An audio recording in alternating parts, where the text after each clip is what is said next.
ಜನತೆಗೆ ಯುಗಾದಿ ಹಬ್ಬದ ಶುಭಾಶಯಗಳನ್ನು ಕೋರ್ತಾ ಏನು ಯುಗಾದಿ ಹಬ್ಬದ ಆರಂಭದಲ್ಲಿ ಎಲ್ರಿಗೂ ಒಳ್ಳೆಯದಾಗಲಿ, ಮುಖ್ಯವಾಗಿ ರೈತರಿಗೆ ಒಳ್ಳೆ ಮಳೆ ಬೆಳೆ ಆಗಲಿ. ಅದೇ ರೀತಿ ಮುಂದಿನ ರೈತರಿಗೆ ಮಳೆ ಬೆಳೆ ಆಗಲಿ ಅಂದ ತಕ್ಷಣ ಮಳೆ ಬರ್ತಾ ಇದೆ. ಅದೇ ರೀತಿ ಮುಂದಿನ ದಿನಗಳಲ್ಲಿಯೂ ಜನರಿಗೆ ಒಂದು ಒಳ್ಳೆಯ ಒಂದು ಶುಭ ಆಗಲಿ ಅಂತ ಈ ಸಂದರ್ಭದಲ್ಲಿ ಹೇಳ್ತಾ ಎಲ್ರಿಗೂ ಮತ್ತೊಮ್ಮೆ ನಾನು ಮಗದೊಮ್ಮೆ ಯುಗಾದಿ ಹಬ್ಬದ ಶುಭಾಶಯಗಳನ್ನು ಕೋರ್ತಾ ಇದ್ದೀನಿ. ಅದೇ ರೀತಿ ಇನ್ನೊಂದು ಹೇಳಲಿಕ್ಕೆ ಬಯಸ್ತೀನಿ, ಏನು ನನ್ನನ್ನು ಕೋಮಲ್ ನಿರ್ದೇಶಕನಾಗಿ ಮಾಡಿದ್ದಾರೆ ನಮ್ಮ ಜನ, ತಾಲೂಕಿನ ಜನ, ನಮ್ಮ ರೈತಾಪಿ ವರ್ಗದವರು, ನಮ್ಮ ನಾಗಣ್ಣವರು, ಏನು ನಮ್ಮ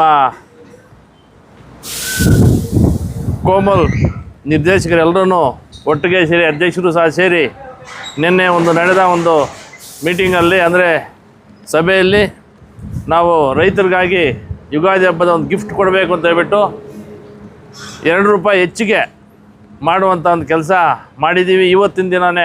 ಇವತ್ತಿಂದನೇ ಅದು ಜಾರಿಯಾಗಿದೆ. ಅದೇ ರೀತಿಯಾಗಿ ಬೋನಸನ್ನು ಸಹ 70,000 ಕೊಡುವಂಥ ನಿಟ್ಟಿನಲ್ಲಿ ಇವಾಗ 75,000 ಮಾಡಿದ್ದೀವಿ. ಅದೇ ರೀತಿ ವಿಮೆ, ಇದು ನಮ್ಮ ರೈತರಿಗೆ ಹಸುಗಳಿಗೆ ವಿಮೆಯನ್ನು ಮಾಡುವಂಥ ನಿಟ್ಟಿನಲ್ಲಿ 70,000 ಇದ್ದಿದ್ದು ₹80,000 ಹೆಚ್ಚಿಗೆ ಮಾಡಿದ್ದೀವಿ ಅಂತ ಈ ಸಂದರ್ಭದಲ್ಲಿ ಹೇಳ್ತಾ, ಅದೇ ರೀತಿ ನಮ್ಮ ರೈತಾಪಿ ವರ್ಗಕ್ಕೆ ಒಳ್ಳೆಯದಾಗಲಿ ಅಂತ ಹೇಳ್ತಾ, ನಮ್ಮ ರೈತರ ಬಗ್ಗೆ ನಮ್ಮ ಏನು ದೇವೇಗೌಡರು ಮೊನ್ನೆ ಇಳಿ ವಯಸ್ಸಿನಲ್ಲಿ ಕಣ್ಣೀರಿಟ್ಕೊಂಡು ಮಾತಾಡುವಂಥ ಒಂದು ಸಂದರ್ಭದಲ್ಲಿ ತಾವೆಲ್ಲರೂ ಗಮನಿಸಿರ್ತೀರ.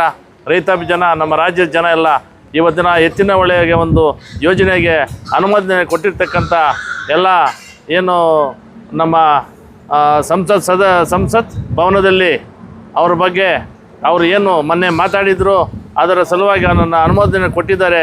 ಅವ್ರಿಗೂ ಸಹ ದೇವರು ವಯಸ್ಸು ಇನ್ನೂ ಸ್ವಲ್ಪ ಹೆಚ್ಚಿಗೆ ಅವ್ರಿಗೂ ಮುಂದಿನ ದಿನಗಳಲ್ಲಿ ಇನ್ನೂ ಹೆಚ್ಚಿಗೆ ಅವರು ಜನರ ಒಂದು ಆಶೀರ್ವಾದ ಇರಲಿ ಅಂತ ಹೇಳ್ಬಿಟ್ಟು ಈ ಸಂದರ್ಭದಲ್ಲಿ ಹೇಳಲಿಕ್ಕೆ ನಾನು ಬಯಸ್ತೀನಿ. ಎಲ್ರಿಗೂ ಸಹ ಮಗದೊಮ್ಮೆ ಯುಗಾದಿ ಹಬ್ಬದ ಶುಭಾಶಯಗಳನ್ನು ಕೋರಲಿಕ್ಕೆ ಇಷ್ಟಪಡ್ತೀನಿ.